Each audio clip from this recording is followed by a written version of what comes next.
Get ready for the main event podcast. The guys are about to go live.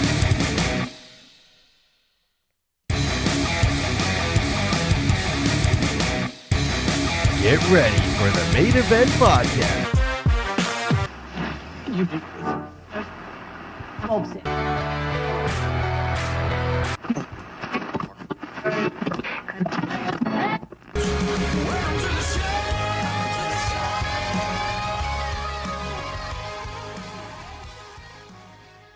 All right, Monday morning.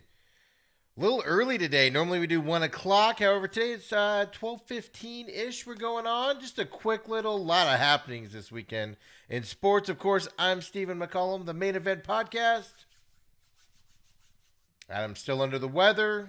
See if he joins us or not. See what happens there. But I definitely wanted to get on today because so much happened this weekend on sports. So many exciting, fantastic things happened in sports this weekend. And right, guys, this is why we love sports. This is why we watch sports. This is why we get excited for sports. This is why we were all bummed when sports weren't around for those 3 or 4 months. And this is the reason why we're going to touch on so much here in this quick little hour so that we have a little side note. I had to go on a little bit early today. It hasn't been announced yet per se, so I'll announce it here. That I'm filling in on the blender today as they are trying to find Kaler's replacement still. And so I am filling in on the blender. I know today's a short show, 3 to 4:30, I think it is, because of Monday Night Football. The time change happens next week. It'll be a little bit longer. So I will be on there this whole week. And possibly next week. So just coming on a little bit early today. Thought about maybe canceling it to, get ready. But there's so many exciting things that happened. I have so much I want to get off my chest. Had so much fun. Want to share it all with y'all. So appreciate you guys all tuning in, of course. Now, let me check my sound here really quick here.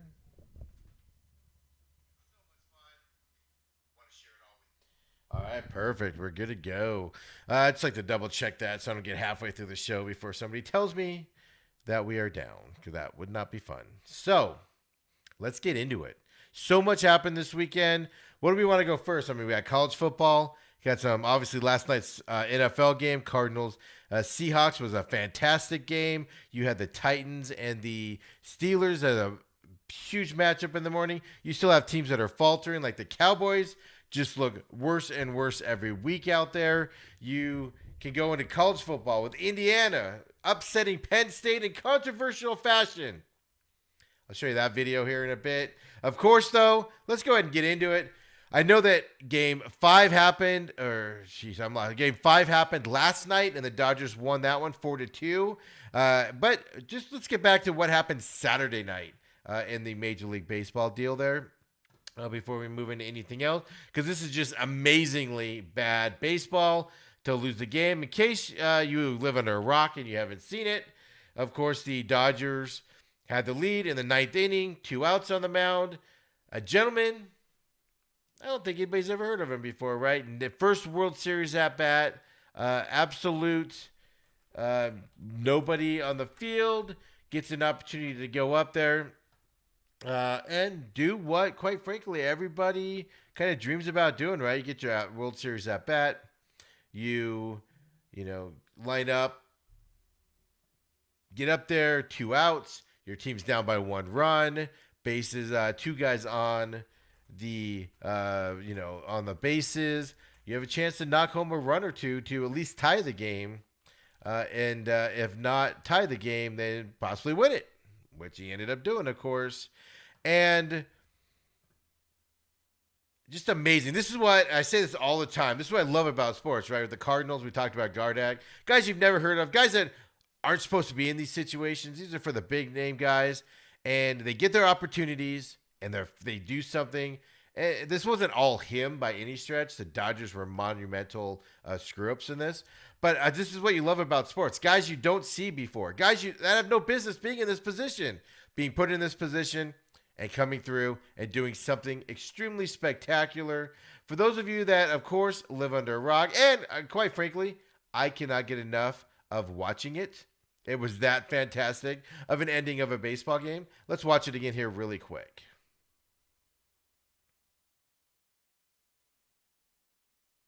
Jansen. That is into center field. Here comes Kiermaier. Phillips has tied the game. Arozarena coming around. Throw home. Now he stumbles. But the ball gets away. Tampa Bay wins it. Brett Phillips, game 4, hero. 1-2. Batazo. La pelota imparable. El juego se va a empatar. Pierde la pelota en el central Taylor. Viene el tiro hacia el home. No hay nadie. Arozarena está anotando. ¡Qué juego! En la Serie Mundial se ha empatado. Han ganado Tampa. Y con esta lo voy a dejar. La imagen le puede decir mucho más que lo que yo le cuente. And Phillips is cashed in. A base hit back up the middle. Here's Kiermaier to score. The ball's mishandled. And now they've got Arozarena to run down. Arozarena scores and the Rays have won the game. Santa Maria. Yeah, that's just great. All of the calls from all of the different, the national broadcast was first. Then, of course, Deportes was second. And then the Rays final one there. Just fantastic, right? Nobody expected this. It was supposed to not be that way. It just shockingly happened. It was so exciting.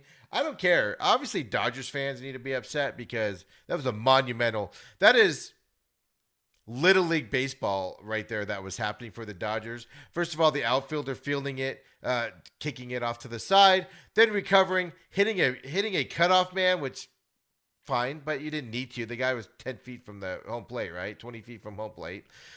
Then they see that, so the game is tied, and with that kick out there, fine, that's great. They could have minimized it at that point, but what do they do instead? Arozarena, it gets pressure on them.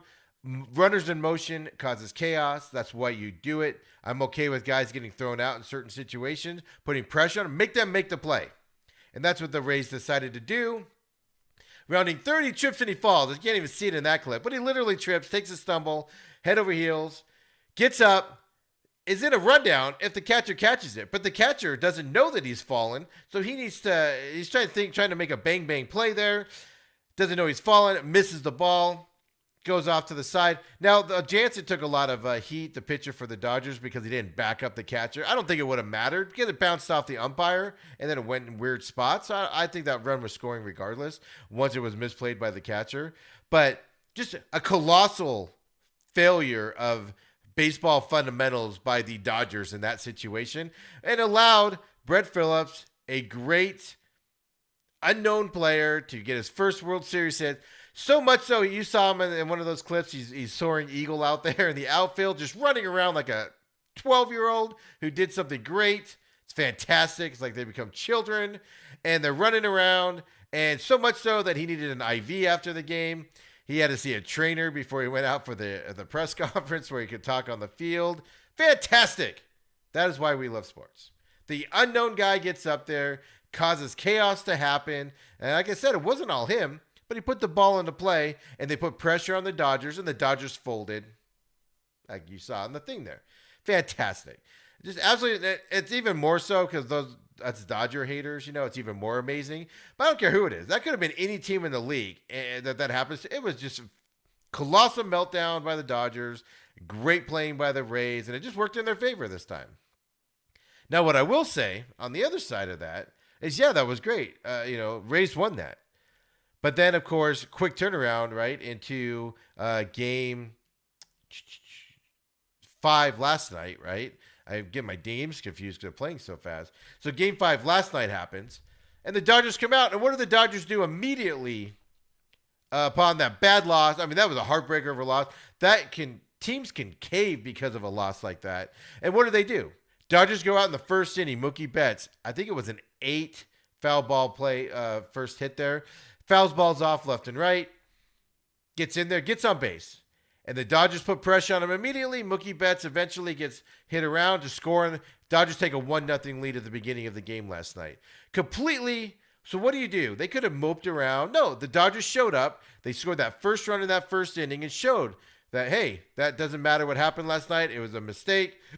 We fixed it. We are ready to play tonight. And they go out there and they immediately score 1 run last night. And, of course, go on to the 4-2 victory, which means everybody who does not like the Dodgers, unfortunately, it comes down to Dodgers are 1 win away from winning the World Series. Of course, there's a lot of baseball to be played.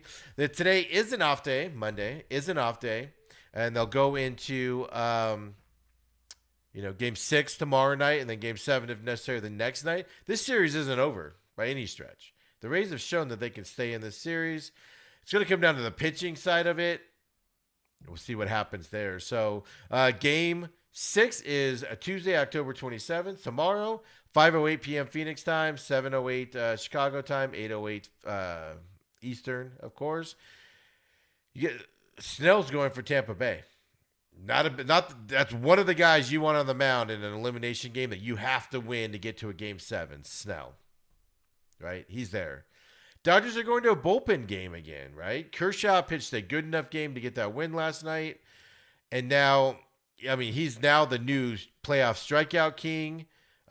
He last night, he gets this bad vibe for not being a playoff contender, a playoff coach, a playoff pitcher, and he struggles there. And yeah, he's got some losses on his hand, but he passed Verlander with 207 postseason strikeouts last night.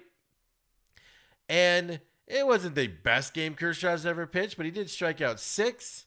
And he has 207, like I said, postseason. They broke the record of, which was set last year, by the way, by Astros, Justin Verlander last year. So good for Kershaw. It was super cute how he had his kids in the post-game press conference. Also, I love when players do that after a big game like that. Now, it would be annoying if it's in the regular season, but your family's there. You did something great. Celebrate it.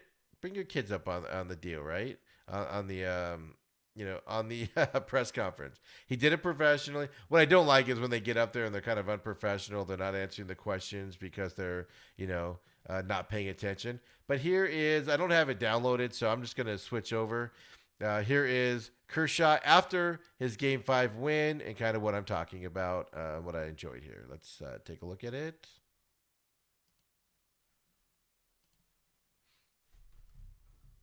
Was trying to rally for you to stay out there. Was that the plan going into the game, that you faced the first 2 batters in the 6th? Yeah, that was the plan.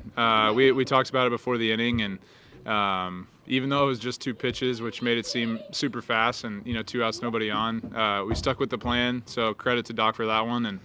And D-May came in, threw the ball awesome. Victor, same way, and Blake too. Unbelievable job by those guys tonight, which was huge. Yeah, you guys got to be. With that strikeout of Zunino, you now have the all-time list in terms of strikeouts in the postseason, and surpassing Justin Verlander. You now have 207. I know you're not about personal accolades, but what does that mean to you?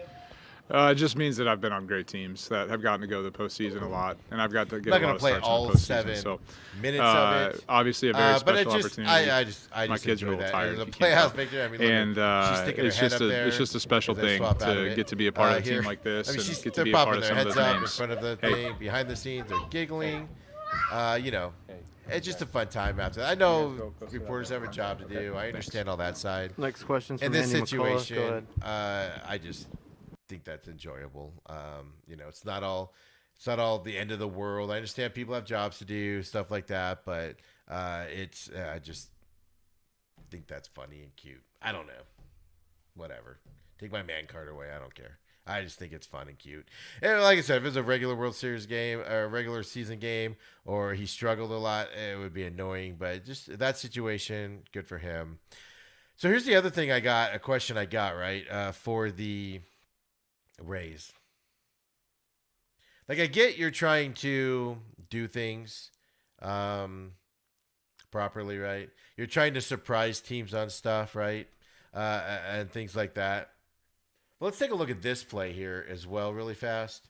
You're the Rays. You play kind of old school baseball to a certain extent, and I love this play.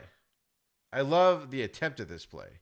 The situation was wrong, though. Let's take a look at this one really quick also. We'll talk about it here. Kershaw comes after you as a left-hander. Here's the runner coming to the plate and tagged out, and the inning is Margot. He's saying he got around the tag. Austin Barnes, the catcher, immediately heads off. He thinks he got him. With his big set move, Kershaw stepped off so he didn't balk. And that's close.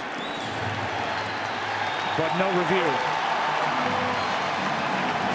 So the Rays, and there's the tag, the Rays had first and third, nobody out, and do not score.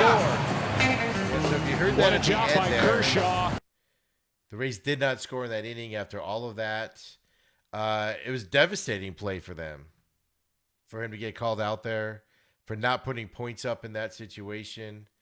And hurts. Was that what lost them the game? I'm certainly not going to say that.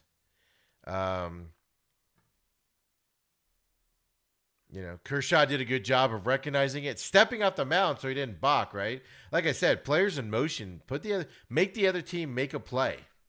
Make the other team make the play. And the Dodgers did right there. Kershaw stepped off the mound. And, I mean, it's a play that you don't see very often at all anymore. And, Kershaw had been in trouble all inning. He was trying to get out of that inning. Put pressure on him. The issue that I got with it, though, is was it worth that gamble on third there? Because I feel like it killed the momentum. It killed the thing. They could have used that run, obviously, as the game went on. I just didn't like it in that situation. But you got to give them credit. If you're going to put pressure on the team, put pressure on the team. And they did it. The night before, they put pressure on them, and that worked out for them, and they won. This time, it didn't work out. Right? So, and the base runner, Margot, said he saw something, and it was the opportunity to go. It was his call. He made the call. And Rays manager Kevin Cash, when he was asked, said, I think we try to do things and make decisions to allow players to be athletic and be the athletes they are. And if Manny felt that he had a read on it for whatever reason, it's tough for me to say yes or no because he's a talented base runner. That's what I love about the Rays is it's not analytics, right? The managers aren't sitting there saying, okay, run on this situation. They left it up to the base runner. It didn't work out this time. It worked out in game 4 when they put Phillips in there to hit that. The unknown Brett Phillips goes up there and hits it and wins the game. And it works out. Genius play. This doesn't work out. I just felt like it kind of killed the momentum the Rays had, kind of killed the situation, which is the byproduct of it on the other side. So it's easy to second guess that it didn't work out now. I didn't particularly like it in this situation, but I respect that they were trying to add the chaos. They wanted to see how Kershaw reacted, and he reacted perfectly. He reacted perfect. His throw was perfect to the plate. Catcher got the tag down, which I believe was Will Smith, right? Got the tag down. Perfect, done. Dodgers did what they were supposed to do. Rays put pressure on them. They did it. That's the way it goes.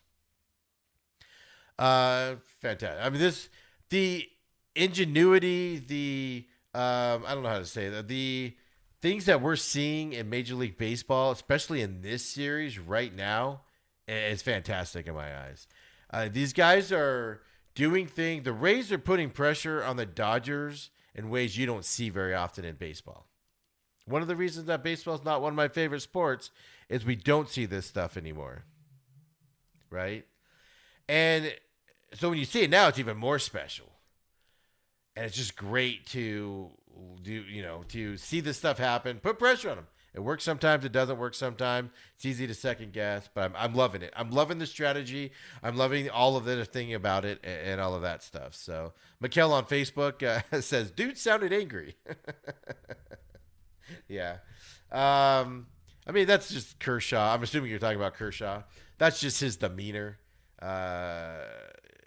He's just one of those guys. That's That's the other reason I liked about it, I guess I should say. Is Kershaw just comes off as just a guy that's like, right? And he has kids out there and he's trying to keep them down. What parent hasn't been in the situation where you're trying to talk to somebody or do something and you allow your kids to show up and they're like, oh, we'll be quiet, no big deal. And then you show up and your kids are like the opposite, right? And they're popping their heads up like that. I just loved it. It was great. It was great. So the Rays tried to, steal home base on a pitch. Dodgers snuffed it out. Game 4 finish. I mean, it's fantastic. What else is this series going to give us? I'm enjoying it immensely. It is great. I love the strategy of it all. I love the chaos of it all. I love in baseball especially, I love putting pressure on guys. I say this all the time. Make them make the play. You get thrown out, you get thrown out. It happens. Make them make the perfect play to throw you out. And that's what the Rays are doing. Sometimes it works. Sometimes it doesn't. That's part of how you go into.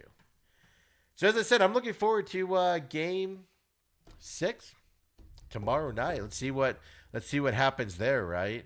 Especially with the bullpen. I mean, it's up to Snell. Snell has to get through this inning, this game, and get him to a Game 7. It's a bullpen game for the Dodgers. Snell should be able to do it. This is what Snell gets paid for. He needs to get out there and he needs to do it.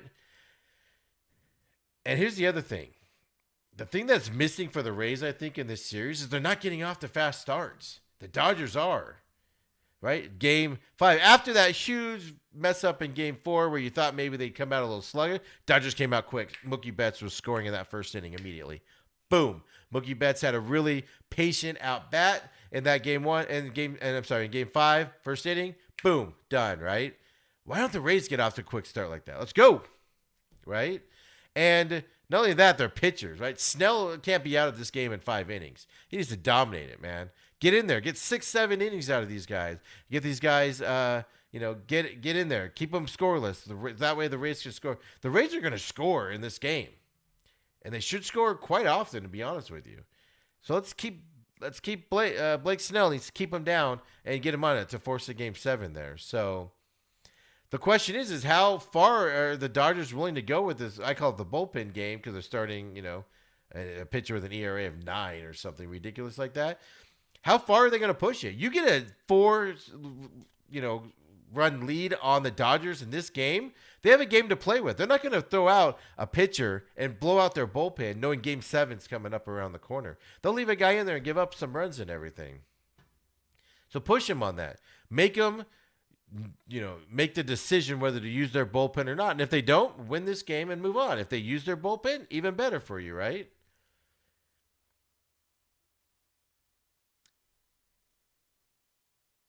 It's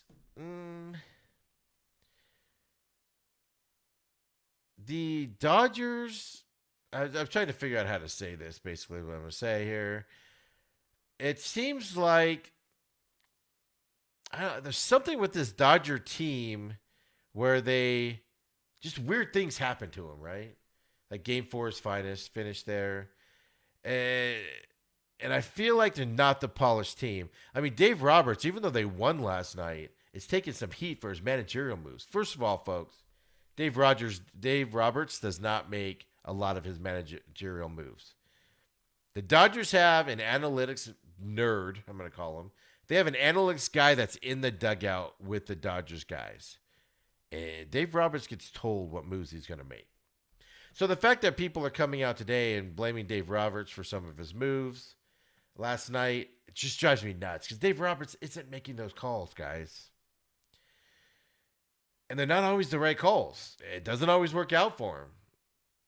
It's not Dave Roberts' call in most instances on there.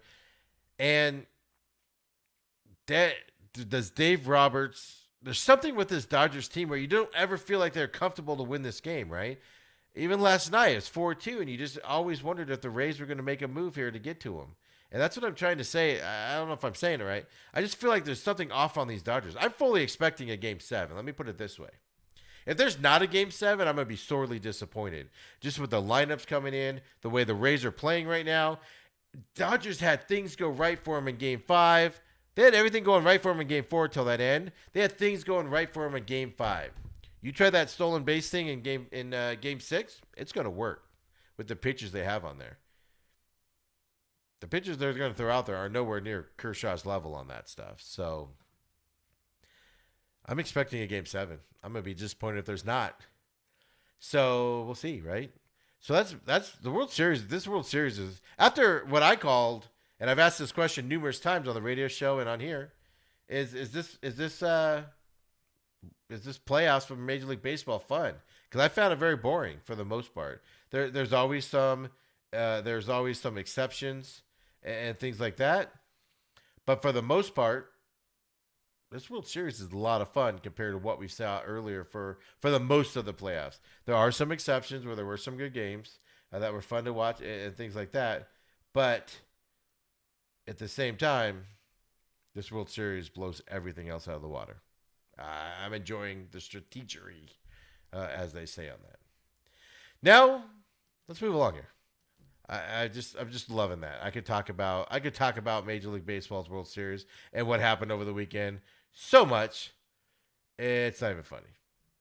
Oh yeah, by the way, LeBron says to the Dodgers, quote, "Finish your breakfast," unquote. I don't even know what that means. I just want to make a comment that am I that out of touch that I don't understand why that's being said? Like, finish your breakfast. I don't know. Am I that old? Well, I don't get that. So over the weekend, of course, by the way, I'm waiting. I'm actually got to the office a little bit early today. I went and got a haircut. V's Barbershop, even though I don't get paid by them. There they go. I'm gonna give them a props. Did a good job today with my 4 hairs I have on my head. But I'm waiting for the NASCAR race to start, right? It rained out yesterday afternoon. They got, I think, 60 laps in or something. So I'm waiting for it to start today. I love when NASCAR races after a rain delay on a Monday morning. But they're, still in a rain delay. They're trying to dry out who knows if they're going to get this in today or not, right? So we're still waiting on that at Texas.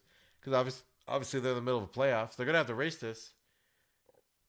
It's just, are they going to get it in today? It's another deal. As of now, I'm just refreshing this now. Let me get the latest update. I mean, they have time today to still work on it. It's only 2:45 in Texas, in Dallas right now, Fort Worth. So they have time still. But at some point, they're going to have to call it today and try again tomorrow and see what they can get on it. So I'm trying to see. Yep, no schedule update as of now. So keep an eye on it. I was looking forward to seeing that race today with nothing else on. I was looking forward to watching it this morning before I go to the station here in a bit. So let's get into, we talked college football last weekend. And McKellen, if you're still listening, I'm going to email you this week. We're going to start the picks this weekend on college football. I wanted to do it last weekend with all these games coming in. There's crazy chaos going on in the world. So we're going to start it this weekend. So I'll get you some, email you some games. Intern knows nothing about college football, which I announced last week. And she's like, oh, I don't know anything about it. I probably won't be in that. So let's do it. Let's do Mikkel, Big Steve, me, and Adam, if he wants to join in when he texts me back from wherever he is. But this weekend, Big Ten started, right? And I told people proudly last Wednesday, watch this Ohio State-Nebraska game. I didn't say Nebraska was going to beat Ohio State, which a couple people sent me messages saying, oh, you said they're... I never said they were going to beat them. I said the game's going to be closer than you think it's going to be. Ohio State's going to struggle with it. And they did for the first half. Then it was blown open. Ohio State has a dynamic quarterback. Fields, absolutely dynamic. They don't have much after that. I mean, they had talent. But that offense runs around that quarterback.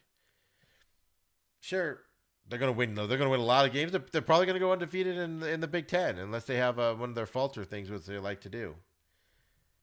I just don't know how they're going to look against these other guys. But it's such a weird year. Who knows? Let's see, right? I said Wisconsin, Illinois. I was like, this is going to be a good game. That was on a Friday night. No, Wisconsin won 45-7. Complete blowout. Nobody was. Illinois was never in that game. So Lovie Smith is starting off with with after his saving his job last year and winning all those games, getting into a bowl game first time in forever. Yeah, he looked awful in their first game. as they get in there. But the big game, right? I'm not a Big Ten fan per se. What I don't like to see, though, is controversial endings in college football. Like, they're exciting, they're controversial. We've all seen them play if you paid attention to any sports over the weekend. But let me show you first of all what I'm talking about here. So Indiana goes down the field. They're down. And they score a touchdown. And they're down by 1 point. Overtime, they go for 2. So it's 35-34. Indiana has to go for 2. And this happens.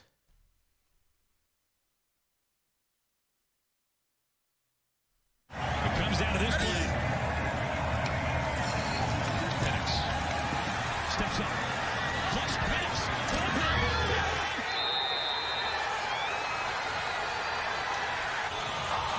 Does he have possession? Oh my gosh. He's not down, is he? How about that fall? I don't know what people are expecting from these referees. He's standing right there. Even in slow motion replay, you can't figure out if he's down or not. You just got to be happy with this call, regardless. I mean, you don't have to be happy with it. If you're a Penn State fan, I can understand you being upset today. But to expect a referee to make that call perfectly, you can't even make that call. I personally think he was down just a hair short. But I had to watch slow motion replays, still shots, put them together. It was just amazing. I was literally, it's the Zaduder. I had the word. I'm basically slow motioning stuff. And when you have to get to that point, if it's that close of a play where even slow motion and you have to slow it down even more to get to see the difference, it's too much. You can't expect. I could understand if the referee would have called it. And Mikkel says he's in on the college pick. So let's do it, man. 1-on-1, at least, maybe 2-on-1, but let's do it, man. That'd be fun this week. I'll email you here in the next couple of days, Mikkel. Appreciate it. But anybody else wants in on the college football picks, man? Shoot me a message. Let's say by Wednesday, shoot me a message if anybody else wants in. Otherwise, we'll go from there. So Indiana. I mean, if the refs would have called him out, I'd understand that. If the refs would, or non-conversion, I would have been okay with it. If the refs would have said, like they did, it was you have to be fine with. You have to be fine with that because there's nothing that tells you. I can make 7 cases that he didn't make it. I can make 7 cases that he made it. It's that close of a play. Beautiful end of that game. It sucks for Penn State, absolutely. And like I said, I'm on the side of he didn't make it. He didn't make it. That ball was down before the goal line. The ball was down before it hit the pylon. His body was down. I believe it was his left knee. If you watch it in slow. But if we're at that point, you're nitpicking it. Let's stop nitpicking that stuff. Fantastic. You got to give Indiana props for even being in that game, and you have to be mad at Penn State for even letting Indiana be in that game. But one thing I mean, it's fantastic it came down to that, but it also just spoils the game as well, It was such a good game. And then it comes down to that, and it kind of just spoils it a little bit because people take it all crazy and everything. But you just gotta shrug your shoulders. This is one of those. This isn't like the Dez catch where it was a catch, but they called it a not catch. You can look at that, like I said. If you objectively look at that, you can. One time you're looking at it going, he's out. Next time you're like, he's in. It's fantastic. Indiana might have been gifted one, but I'm not going to argue with it. Good job, Indiana. So Penn State, of course, that's a big blow on them.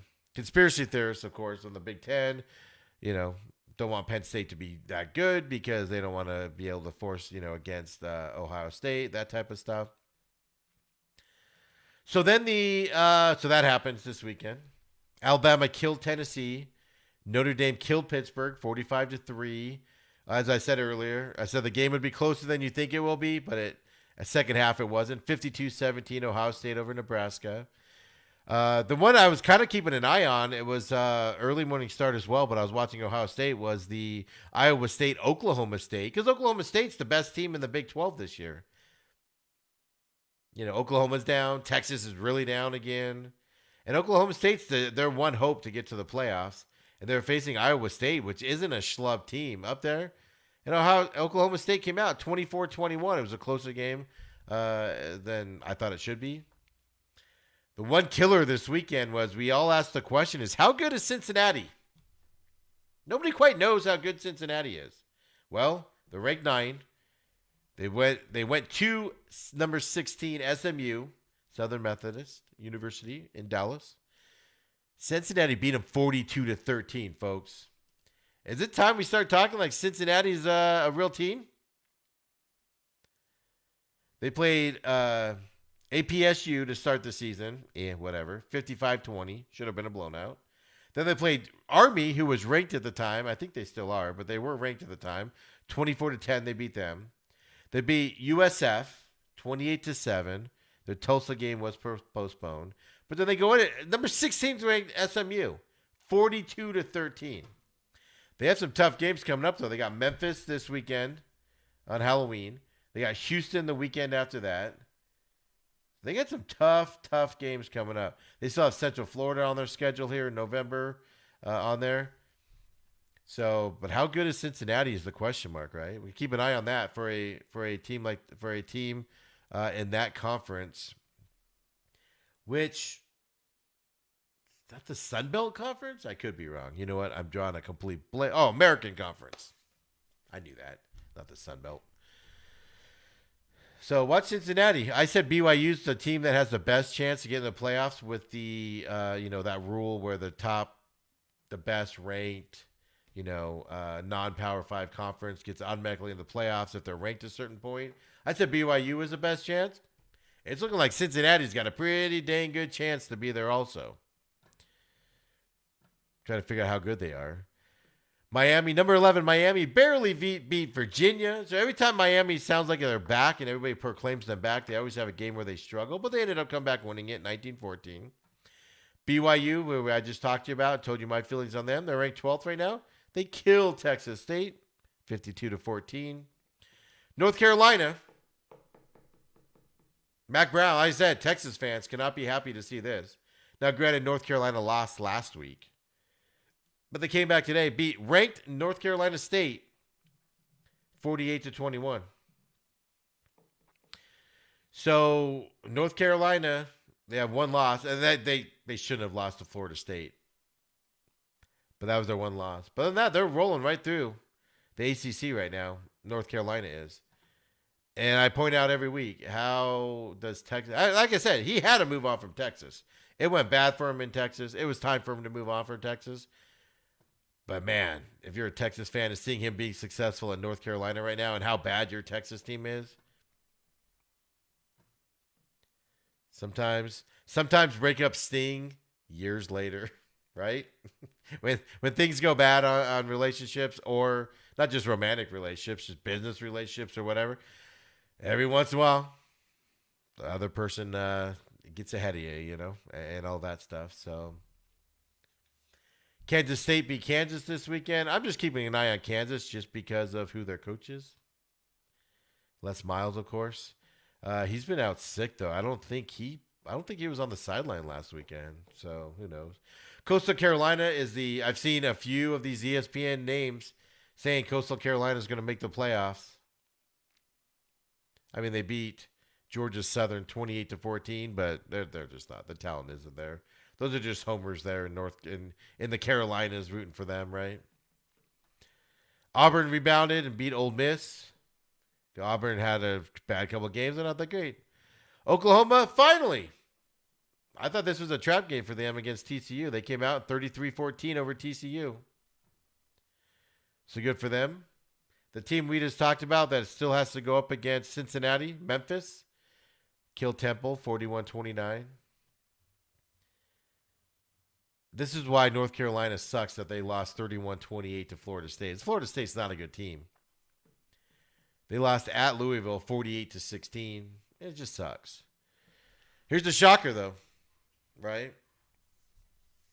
Another Big Ten shocker this weekend, in my opinion.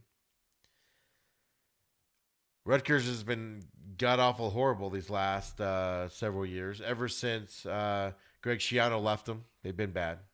Greg Schiano goes back to Rutgers this year. Nobody's expecting anything. He's got to build the program back up. All that good jazz. He goes to Michigan State this weekend. Michigan State has their new head coach, too. Whatever his name is. Right?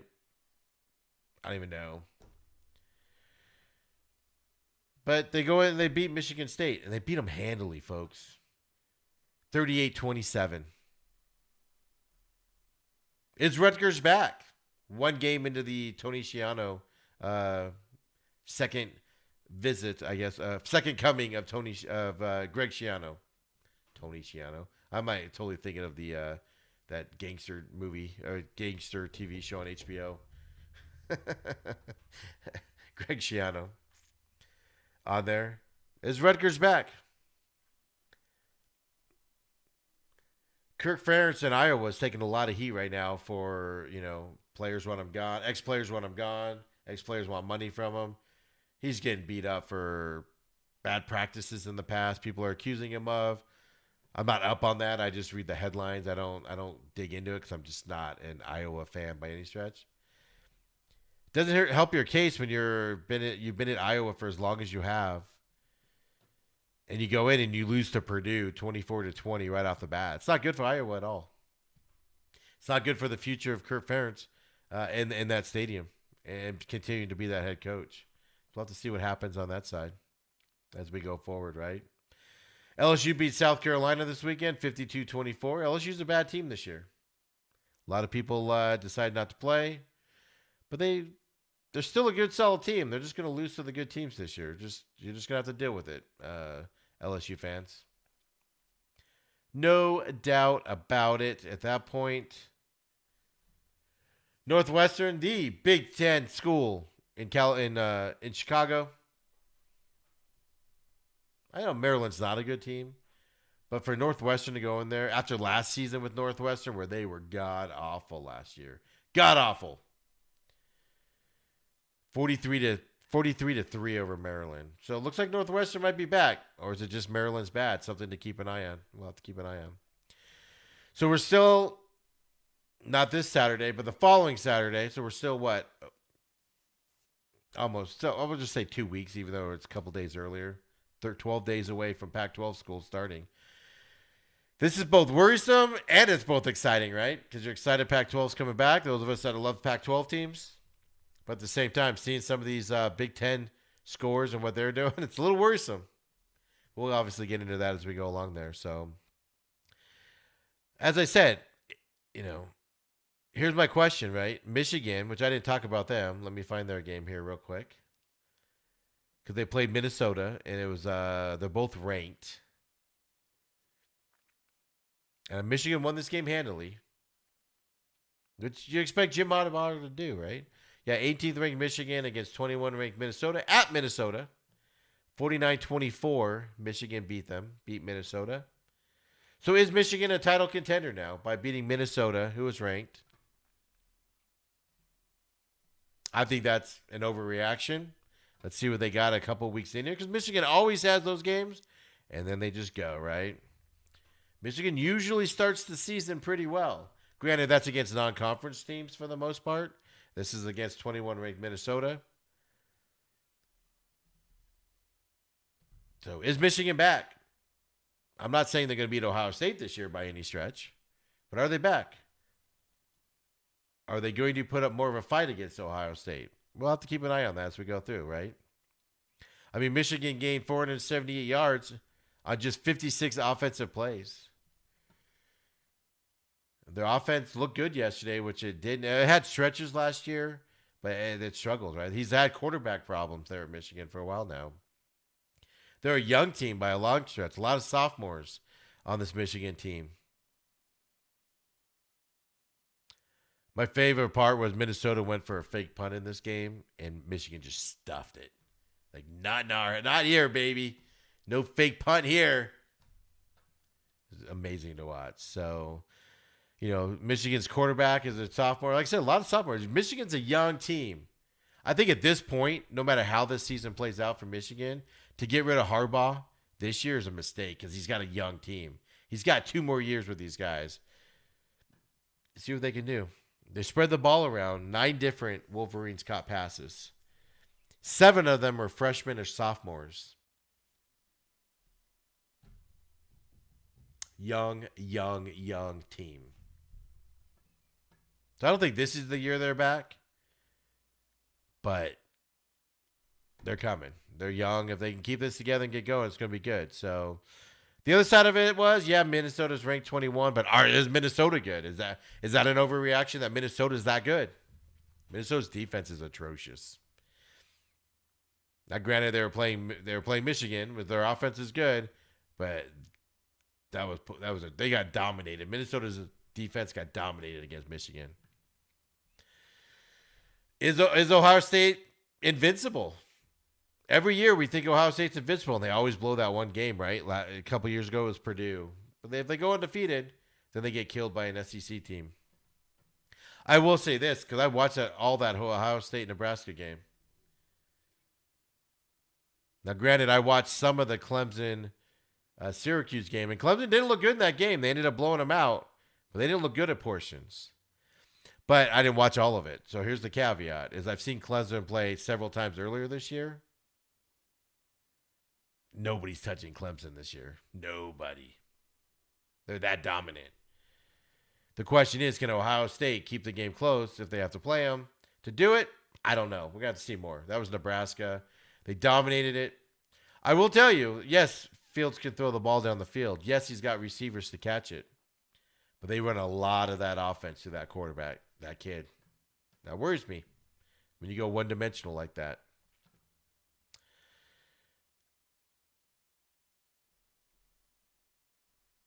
Let's see here real quick. I had a couple more. Sorry, I'm scrolling through here. So, as I said, Northwestern dominated that first game back. They were awful last year. They dominated this game. Is Maryland a contender in that West Division there for the Big Ten? Something to keep an eye on. Keep in mind that Maryland has Tua, who's now at the Dolphins. They have his cousin? His brother? Is it his brother? It might be his brother playing at Maryland. It didn't help him at all. Granted, he might not be as good as Tua was at Alabama, but he is playing up at Maryland. So, but Maryland is bad. So, does Northwestern going to compete with Wisconsin? Wisconsin dominated. But here's the teams, right? So you have Wisconsin, Northwestern, Iowa, Minnesota, Purdue, Nebraska, and Illinois all in that West Division.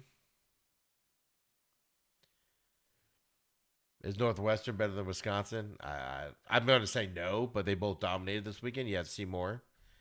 Northwestern can compete in this Big Ten West after being so bad last year. Was Penn State overrated losing to Indiana? I showed you guys how they lost it. I don't know. I've seen more from them. It might have just been the opening game, and they just matched up with Indiana well. Indiana winning that game was so unlikely. Odds were against them. Things went their way. That doesn't necessarily mean Penn State's overrated. We'll have to see more. James Franklin, the head coach of Penn State, isn't that bad of a head coach. See how they rebound and go from there. Absolutely. And I talked about this. Is Rutgers back with that dominating win over Michigan State? My quick answer, no. No, they're not. They're going to get blown out the rest of their games this year. But they beat Michigan State, who isn't going to be a favorite up there. Like I said, new head coaching. But it is Rutgers' first conference road victory in more than 3 calendar years. And it's their first win over a power conference team in 24 tries. That's how bad Rutgers has been. And Greg Schiano didn't get talent in there. He's overcoaching these guys for this game. That's just not going to continue as you go through that Big Ten. I mean, Michigan State even outgained the Scarlet Knights, Rutgers, by 93 yards. But Michigan State fumbled the ball 6 times. They lost 5 of them. They threw 2 interceptions. It's hard to beat any team, even if they're really bad, when you have that many turnovers. So, like I said, just something. I don't think they're back. I think Rutgers is going to be trashed the rest of this year. But just something to watch. They beat Michigan State like that. Something to watch, right? As we go through this season, exciting college football season. We'll get into next week's deals. We'll get some picks out there as we go from there. So let's get into it. NFL yesterday, a lot of things happened. Another lackluster, for the most part, game day in terms of the actual games and what happened during them. But yeah, two doozies yesterday. Of course, the Sunday night game ended up being absolutely phenomenal. I realize I'm a Cardinal fan. I realize I root for the Cardinals. I understand all of that. But I also have a point. I take things aside, and I can put that aside for the most part when I need to. And that was just a fantastic game last night. Cardinals hung around just long enough to tie it up at the end. I mean, Budda Baker intercepting that pass and running it however many yards. It was going to be like 98 yards if he would have made it to the end zone. DK Metcalf, if you watch the video and you see DK after it's intercepted, he just puts his head down and he's just Terminatoring it down the sideline, catches Budda Baker and tackles him.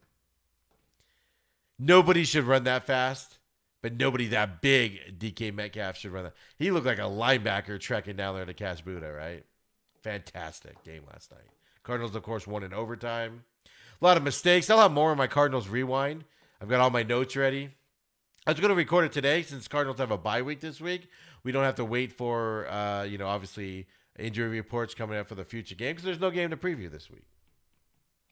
So I'm actually going to record it tomorrow because I want to get more updated info, if we can get it, about Drake's injury and a couple other things. I know they said ankle injury. X-ray came back negative today. So I'm going to record that tomorrow. I'm hoping I'll have that out by Wednesday. The Cardinals Rewind coming up on this game. Fantastic game last night. Just 2 heavyweights, 2 quarterbacks going at it. I mean, Budda Baker has no regard for human safety, human lives. He just hits people. He's a missile out there. It's just awesome to watch. And just the small things, like I said, DK Metcalf running down Budda was just fantastic. You got to give that man props. Absolutely amazing. But there is news today in the NFL front. A lot of injuries after yesterday's deal again and everything, right? But you don't like to see injuries by any stretch. But the big game yesterday during the day, of course, was Steelers and the Titans. 2 5-0 Titans going at each other. No pun intended. Both 5-0 teams going at it. Steelers end up winning this game 27-24. Titans take their first loss. I picked the Titans in this one. I just thought they were the better all-around team. On a side note, folks, we'll talk about this obviously on Thursday and Wednesday night on the radio show. But man, Steelers have the Baltimore Ravens on Sunday Night Football this week. Fantastic.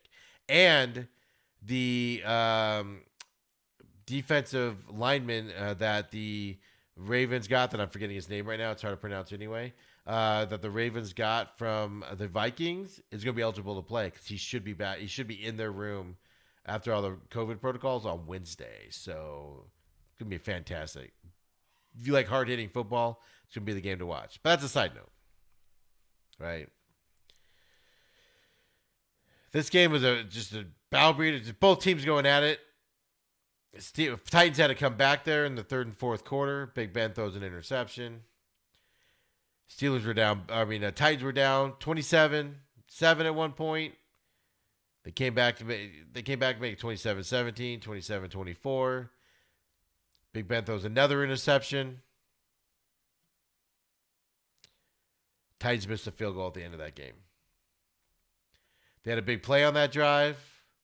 It was a 45-yard field goal by Groskowski, Steven Groskowski. No good for the Titans, so they're not able to tie it up on a 45-yard field goal.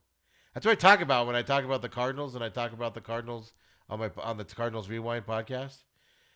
That's why we look at the field goals and the length of those field goals. And we're going to go into this week, right? We all saw it in overtime. He made the one at the end of regulation. Then he shanked the one in the first overtime with a lot of cause. We're going to break it down. But you can't take these long field goals for granted in this league. They should make them. But he missed it. So it's 27-24. Pittsburgh wins instead of it being tied up there by the Titans at the end. Great heavyweight bout. Another one this week for the Steelers. Fantastic game. Of course, Thursday night, Eagles came back. Giants had that game in hand. The Giants just can't get over the top. They just don't know how to win right now. 22-21. Eagles came back and won that one. Eagles are first place in that division by virtue of that tie they have. And by virtue of the Cardinals or the Cowboys getting destroyed by the Washington football team yesterday. I said last week on the podcast, I had a hard time picking the Washington Redskins to win this game. I just cannot believe the Cowboys are this bad. Offense, they're bad. Defense, they're worse. Special teams has got awful. This isn't coaching. Coaching has something to do with it. They have the wrong players there. These players are no good. These players don't play well together.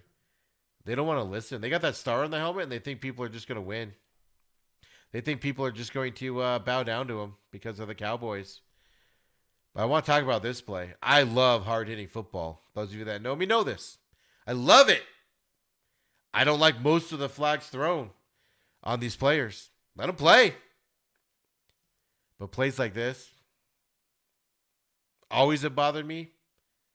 And he deserved to get kicked out of the game for this. But let's watch what happens to Andy Dalton here in yesterday's game.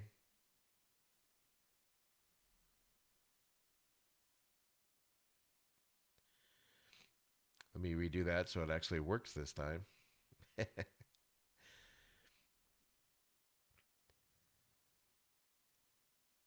Right? So Andy Dalton's scrambling. I got my fade all messed up here, so I'm working on that. So Andy Dalton scrambling up the middle. Goes and slides. Washington linebacker, goes right for his head while he's sliding. Totally knocks him out. Concussion on the ground. Obvious pain. Knocked out of the game now. And, he looked dead on the field. He was just laying there. And I'm going to give props to Chief on this one. I did not see this one live. I saw it later, of course, on Twitter. But I'm going to give Chief props for this one here.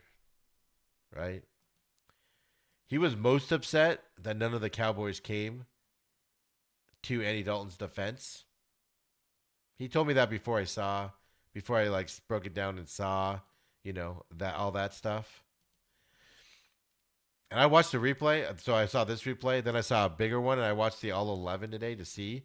Not one Cowboy came over to get in the face of the Redskins players. It's not good.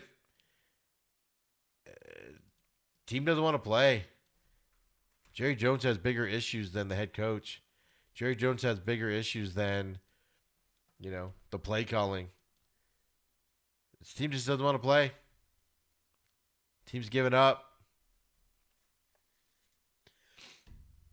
Cowboys, what are you doing, guys?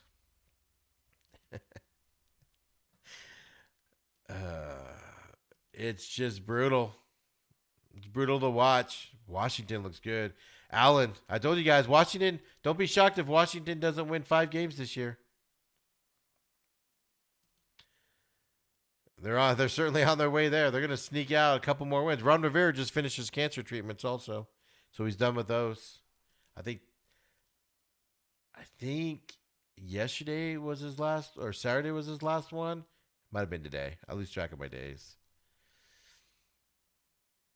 But now, if Dalton doesn't get cleared this week, which after that, they say he's feeling better today. But after that hit and the way he looked afterwards, if he doesn't play this week, I looked up who the Cowboys would have as their quarterback, starting this week and everything. It don't matter. a bunch of nobodies at this point. Do the Cowboys tank now because they're so bad? You know, Jerry makes money at 8-8. Does he make money at 2 and whatever? That division's still available to him on top of it. You know, brutal by the Cowboys. Washington's at 2-5 right now. Cowboys are at 2-5. The thing is Dalton didn't go down to what, the third quarter? I mean, their first Cowboys lost the safety to begin that game. But guys, when Dalton was in there and everybody was in there, this game just started.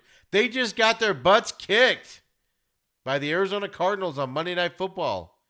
Few days earlier. Cowboys showed up in this game. Gave up a safety pretty much immediately. Go down 2-0. End of the first quarter, it's 9-3. Washington scores 13 more in the second quarter.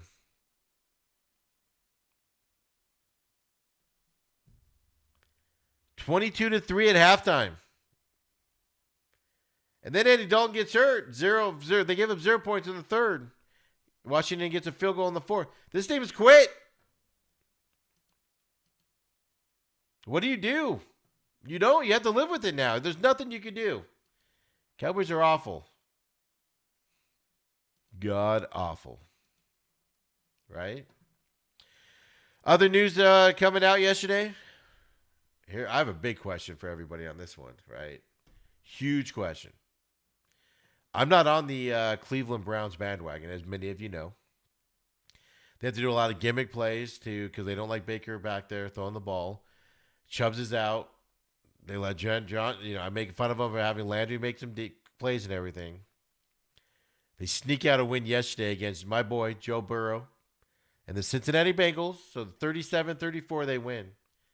But they lose OBJ in that game, right? Find out today he blew out his ACL, done for the season.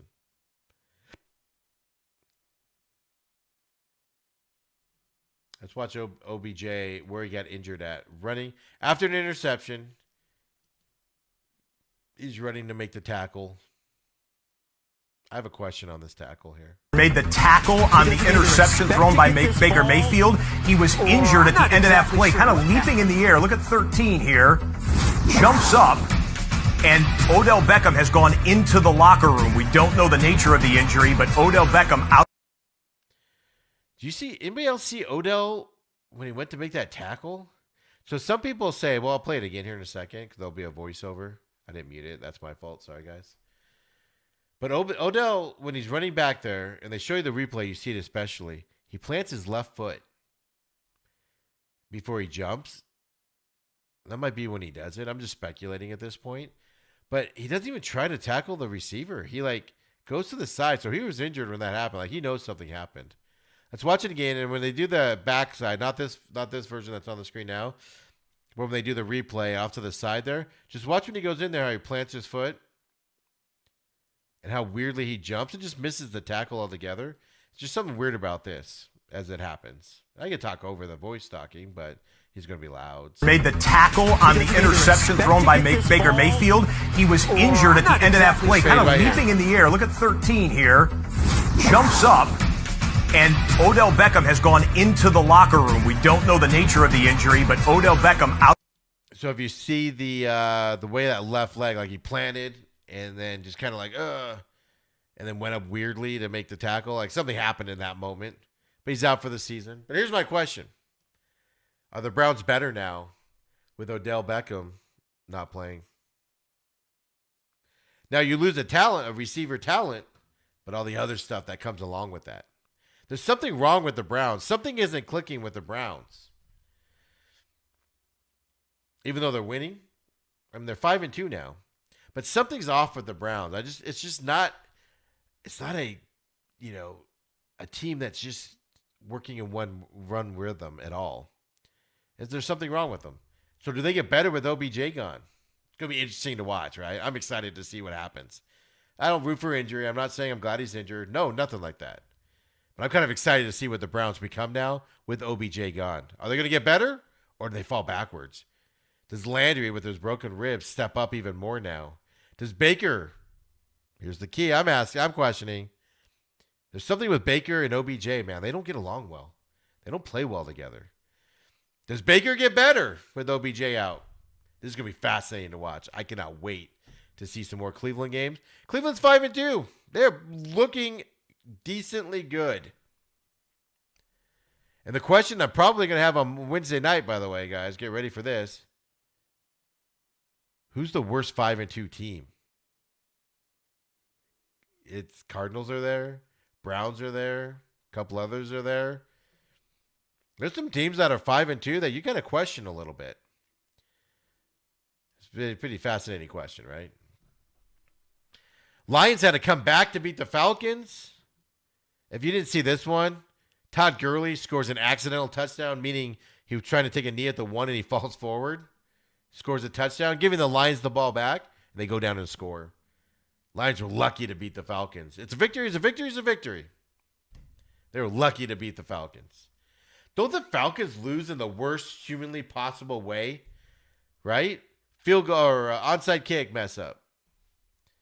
Now Gurley accidentally scores a touchdown, gives the ball back to the Lions, and they go down and score.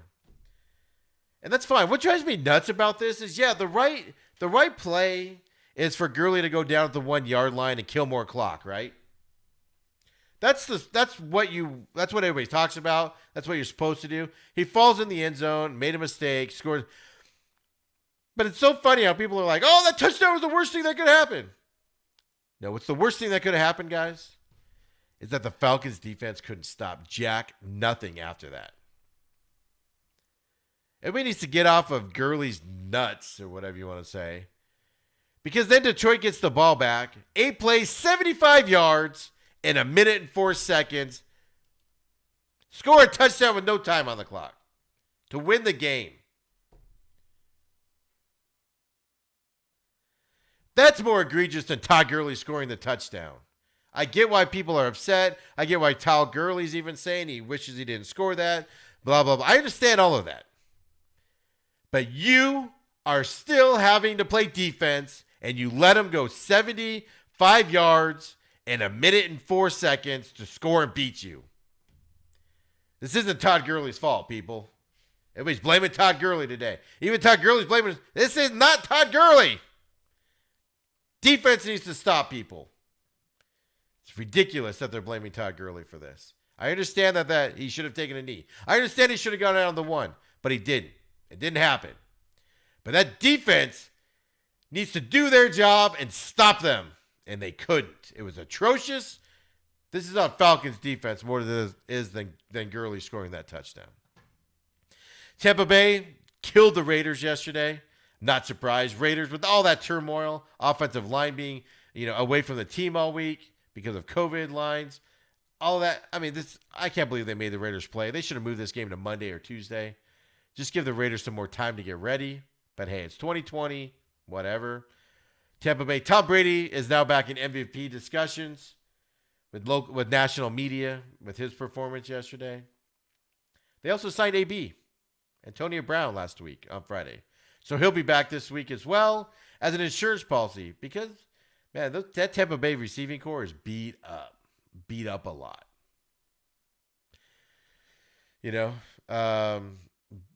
BA, there's too many ABs and BAs. Bruce Arians always said he doesn't want AB on his team. I don't want him. He was with him in Pittsburgh. He said, I don't want that kind of guy on my team. It's amazing how Tom Brady can make things happen, isn't it, folks? What Tom Brady wanteth, Tom Brady getteth. Chargers, as we predicted, 39-29 over the Jaguars. Just Minshew has no help at all. But he still puts up 29 points. It's amazing what Minshew is doing there with nothing. Then the one that I'm disappointed by the most. Patriots scored 6 points. Cam Newton got benched. 49ers 33-6 over the Patriots. My prediction, yes, a little about me here. My prediction that Cam Newton was going to be the all-star that he was before. That bold prediction's out the window. Cam Newton is nothing. They have nobody else to go with there in the Patriots land. They had to bench him yesterday. Cam Newton's not. He's not the quarterback I thought he was going to come back and be.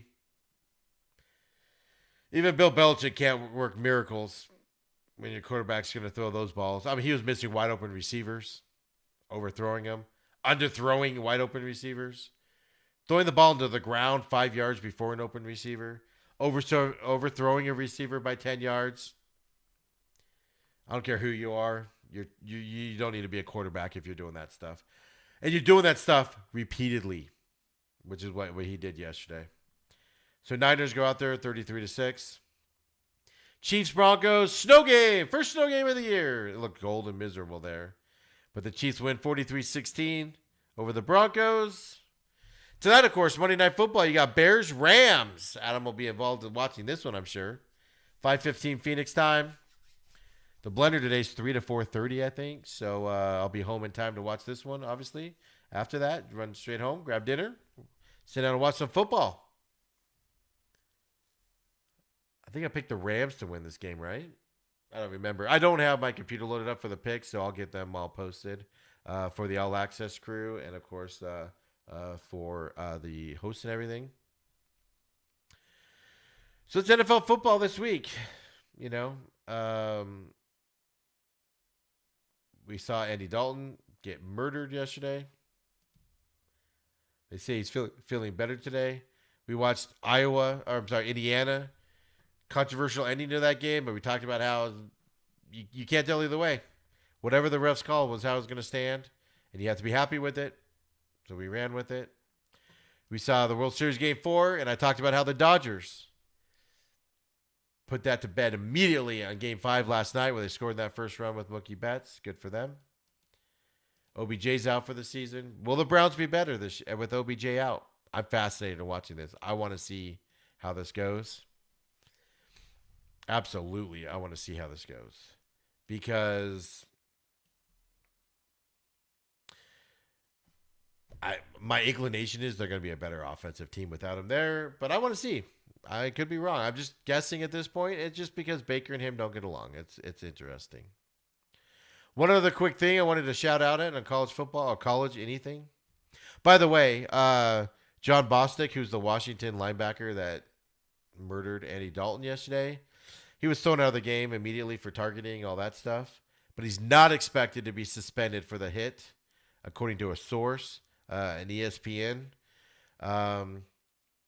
It says here, Adam Schefter sent this out, that he is not expected to be suspended for that hit at all.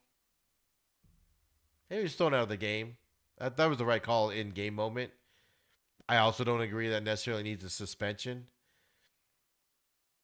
But those hits definitely need to leave the game of football, absolutely. So,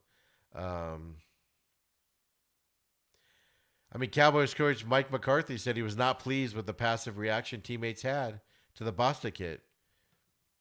That was a disappointing. Chief was 100% right when he told me about that, and I saw it later, and I looked at the all 22 film and how nobody went over there at all. So, Cam Newton admits that his starting job could be in jeopardy after he was pulled yesterday in that deal. Really? You were atrocious yesterday. Pee-wee football quarterbacks can hit the throws that you were missing yesterday. I gave Cam Newton a pass last week because I said, hey, he was on COVID. He didn't get to practice much. Had all that extra, not stress, but that extra question marks in your life, right? So maybe that was just a little too much for him going into that game. He has no excuse this week to being that bad. And he says, quote, for any type of competitor, do you feel embarrassed? Yeah. I don't feel offended by what was done. I don't feel offended having this type of conversation. I'm a realist. I don't fear my position stability more so than controlling the locker room. Performances like yesterday jeopardize that. It's like, oh my God, players talk, and that's what's most important to me. Knowing you have your coach's belief is good, but my belief is that I want to have the whole facility. It doesn't start with no miraculous play. It's a whole body of work that goes into performing on Sunday, unquote. He was 9 for 15 for 98 yards with 3 interceptions. Like I said, watch the highlight reels alone. He overthrew. He had open receivers, tight ends running down the field, missed them. 10 yards, missed them. He underthrew receivers that were doing standard curl routes, 10-yard out patterns. And he threw the ball into the ground 5 yards away from him. It's atrocious. Can't be doing that. You're an NFL quarterback. You're going to make mistakes. You're not going to be perfect. But if you can't hit an open guy with nobody in your face on the defensive side, time to go. The game has passed you by, my man. Right? So, let's see here. Before I go, I want to see if there's anything about this news stuff breaking here on NFL stuff. So let me just glance over this quick article. Let's see here. Oh, yeah. Rivera's, by the way, his cancer treatments ended today. So that's crazy. He didn't miss one game or anything with his cancer treatments going on. So, yeah. So, as I said earlier, the one thing I wanted to talk about, just touch on for a little bit. I mean, this is bad for the University of Arizona, but we don't know a lot of the details. I mean, people are getting fired, guys. This is bad. You hear a lot from the University of Arizona fans that it's not a big deal. They're just going to get a slap on the wrist. It's not that bad. No, guys, this is bad. For the guys on Twitter that, name call and said you're stupid and you don't know stuff, you know who you are. Bear down, Steve. I muted because I'm tired of his fucking lies and bullshit. Excuse my language. But, you can't sit there and say you know stuff when you don't. You're not a booster. You're not in the program, guys. You U of A guys that claim you know what's going on and you hear stuff. You don't hear anything. You're full of crap. The University of Arizona has been served with 9 allegations of misconduct, including 5 level 1 allegations, which, by the way, is the most serious allegation you can have under NCAA rules, following the multi-year investigation of its men's basketball program.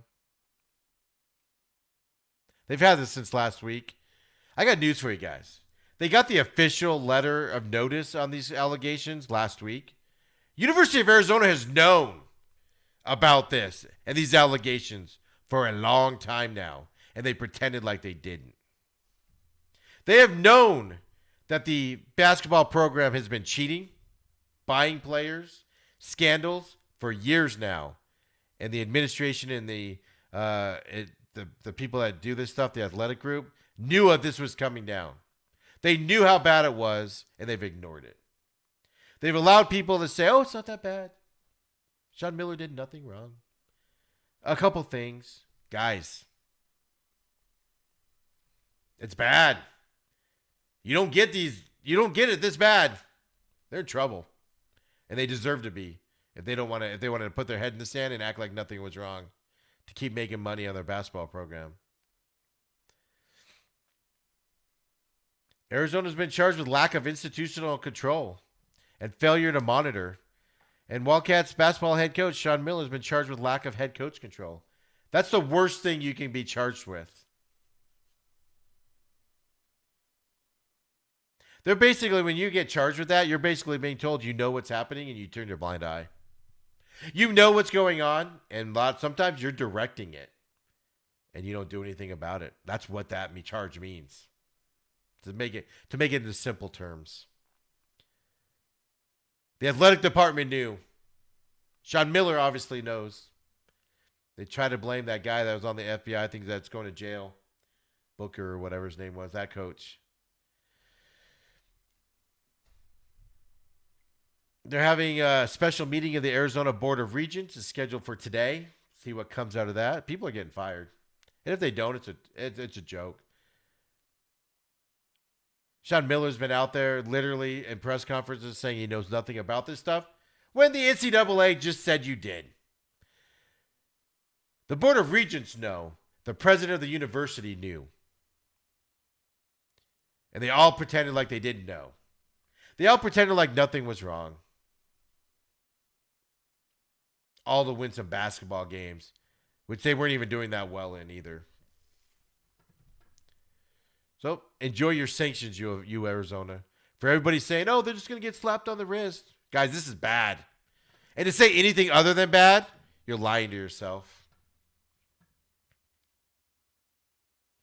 Now, not only that, it's not just basketball, guys. The Wildcats women's swimming and diving coach also is charged with head coach control violation. This is in the University of Arizona's. This is in their depths. This is what they do, apparently. It's not just one program.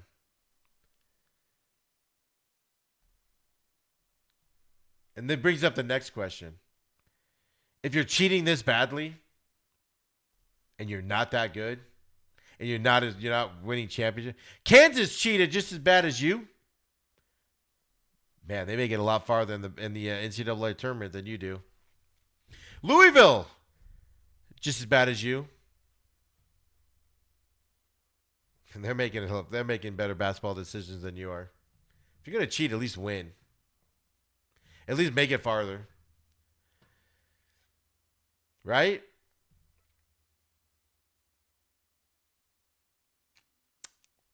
It's just infuriating. Forget about it, man. If this was ASU, I'd be ripping them at the same time. But I also wouldn't have been out there telling everybody it's not going to be that bad. Oh, we're only going to get a couple scholarships taken away. No, dude, it's bad. And I don't need to hear people who don't know anything saying, my sources down at U of A, I'm really close with the U of A. You aren't very close with the U of A program. You went to school there. Your sources suck. You don't have any. Because this is bad. People have been out saying they're going to be this bad. And y'all blame ESPN, say they're making stuff up. Y'all say our ESPN's lying about the University of Arizona. All these people are lying about what U of A's doing. Only people lying are you guys. Because they were right. UA got nailed. They're going to get nailed to the crosshair. Buckle up, buckaroos. It's coming. Get this cheating school out of here. This is ridiculous how bad this is. I'd say that for any school going on right now. Look, it happens. People play people. College basketball. People pay them. People go after them. Players get paid. That's college basketball, apparently. You get caught, you move on. You face your consequences and you move on. But this is ridiculous. Take your punishment. Let's move on with it. Get out. Get Sean Miller out of there. Get that basketball program knocked down to where they should be. They want to play this game to cheat, to win, to be relevant. Fine, you did it. Congratulations. And we'll see you later, man. You guys are in trouble. Oops. So anyway, I'm Steve McCollum, of course. SMAC500 is how you can reach out to me on the socials. Of course, on everything. Instagram, Snapchat, whatever you guys want to do. Twitter. At the Main Event Pod, of course, is for the podcast where we put out all the notices and stories and everything going out. Of course, as I said, I'll be filling in on the blender here. About ready. I'm going to leave here and head up to the station. 3 to 4:30 today. I'll be there actually all day this week. And as of now, the plan is next week. I'll let you guys know on that a little bit more. I'll be back here on Thursday. Hopefully Adam will join me then. Radio show, of course, on 1580, 6 to 8 p.m. I will be doing that on Wednesday night, along with the blender on Wednesday. So, man, let's go. You guys want Steve. You guys want Big Steve in the main event. I see your text. Let's go. Let's get it done. I'm excited, man. It's an exciting week. Exciting week. And I got a lot to say. I want to hear what you guys have to say. You disagree. Come on. Bring it on. I'm not gonna rip you for having an opinion.